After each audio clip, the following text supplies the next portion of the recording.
Alex! You're going to watch the England game now. Come on, where is it? You've got it hiding there somewhere, haven't you? Where is it? Here we go. I paid for that. I'd have let you go anyway. You only needed to ask. It wouldn't matter. It's not that it's my decision, of course, but this is the goal that did it for you and did it for Sweden. Talk us through it, Alex. Jeez, They lacked a little bit of quality up front, but through determination and organisation, they get through. Yeah, that was Forsberg's 14th shot at the tournament and finally got a goal. I suppose if you look at chances, Switzerland, they piled on the pressure, but there was only one really clear-cut chance and went to... As you'd like. With his height, you'd expected him to be on the pitch a little bit sooner with those crosses coming in. We had a VAR decision and spot on, wasn't it? Yeah. Brilliant. It was a good decision. Got the right decision in the end, and it was the right clear, thing to do. Across line, it was clear. It didn't take that long, and even like when he signalled to the red card at the end to say, "Look, the red card still stands." That's what you want. It's perfect. You mentioned the word disgraceful. You mentioned it at the start of the show about Shaqiri. You just mentioned it again about Xhaka. In what way was his performance disgraceful? The goal itself, he just went to the floor. He let the lad Forsberg go past him to ease. It's too many times in the second half. Look, and they go in. He didn't have a great game today. You've got to be one or the other as a midfield player, and if you're going to be more of a deeper lying midfield player once you get on the ball, you've got to stick your foot in like Kante does, and so that's what he's bringing to the side. At the top end, you can have people like Rakitic or Modric, or if they play a bit deeper, they create. I mean, Xhaka, he floats around that middle space of doing nothing really, and I suppose when things like that happen, that's why people have to expose it. The goal, he cost his team the goal because Forsberg comes inside and he just literally lets him waltz across him, does nothing. He's a holding midfield player. He's fake. Not enough.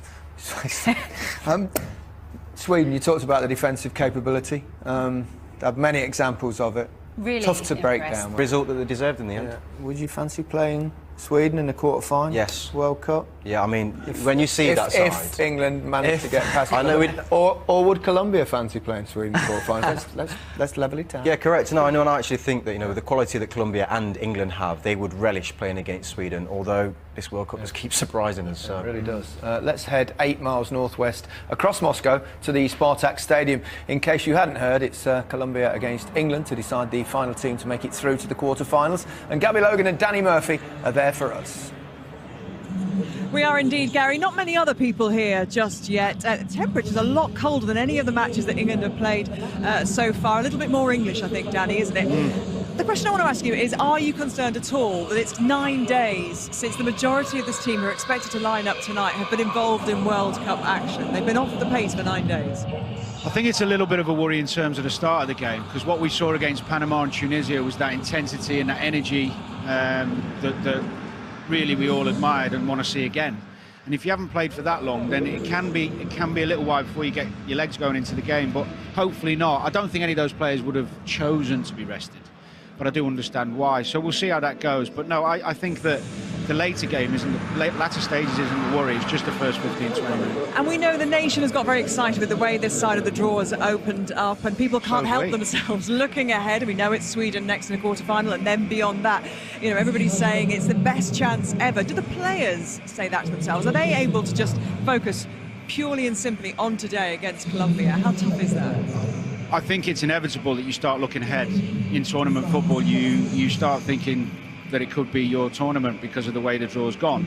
But this is where the management have to really earn their corn, Steve Holland, Gareth Southgate, and really keep the lads focused on this game tonight, because we've seen in this World Cup nearly every game's been in the balance. I mean, there's been upsets already, and we've seen England too many times fail at this stage. So I think Gareth and Steve are meticulous. Attention to detail will be there, and I'm sure the lads watching the games in the last couple of days, I mean, there's if you want an example, just show them the games we've just seen ourselves in the last couple of days. I don't think we'll have that problem. I know you're very, very confident for an England win, aren't you? I am. Well, I saw Colombia live, and they weren't too impressive. I thought they were lucky in the game against Senegal. If we play like we did against Tunisia and Panama with that intensity, I think we'll win. Thank you very much, Danny. And Gary, tell Alex not to worry. It only took us 35 minutes to get here, so she'll be absolutely fine. I think closer to kick-off might be a little bit more problematic, but she'll be fine. There's confirmation of how the quarter-finals line up, with just the winners of tonight's match to be decided. The quarter-finals are on Friday and Saturday, kicking off with Uruguay against France. One team already looking forward to an appearance in the quarter-finals are the hosts. Russia will play Croatia on Saturday night, and judging by the celebrations which followed their penalty shootout win over Spain, it's going to be noisy. There is a strong history of exploration here, of discovering new frontiers. And that's exactly what Stanislav Cherchesov's side are doing. Those results are light years away from what is happening here. Forget the expense of hosting the World Cup, the politics of staging the greatest show on earth. The question among Russians... On Russia, the country once again holds its breath. Yes, quite a story, isn't it? We'll have highlights on England's last 16 match against Colombia tonight at 10:45. And tomorrow night there's a documentary on a man who commentated on many a World Cup classic. Barry Davies, the man, the voice, the legend, is at 10:45 on BBC One. And on the iPlayer and website shortly, there's this. Did you go there today? Looked like you've had a little bit of a side thing going on there. Mine looked a lot better than that. It's been quite a World Cup, hasn't it? We're getting further and forward. Now it's England's turn. Need to show up, don't we? I know, the nerves are building. The nerves are building. After what we've seen, it's just like, come on. Yeah. Watching England in the stadium, of course. It's tense. It's always tense, isn't it? When it's your country, you're playing. It is. Just hoping that we see a lot more quality in the final third than what we saw in that game. But it's going to be a good one. I think it's going to be end to end. Yeah. Harry Kane.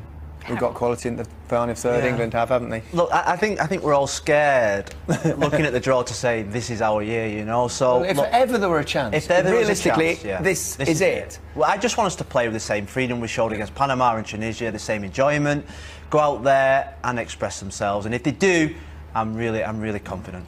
You're going home now, Phil. Yeah. But this time next year, you'll be edging your way towards a World Cup final yourself. Hopefully, if we qualify, when we qualify, it's a big moment for us.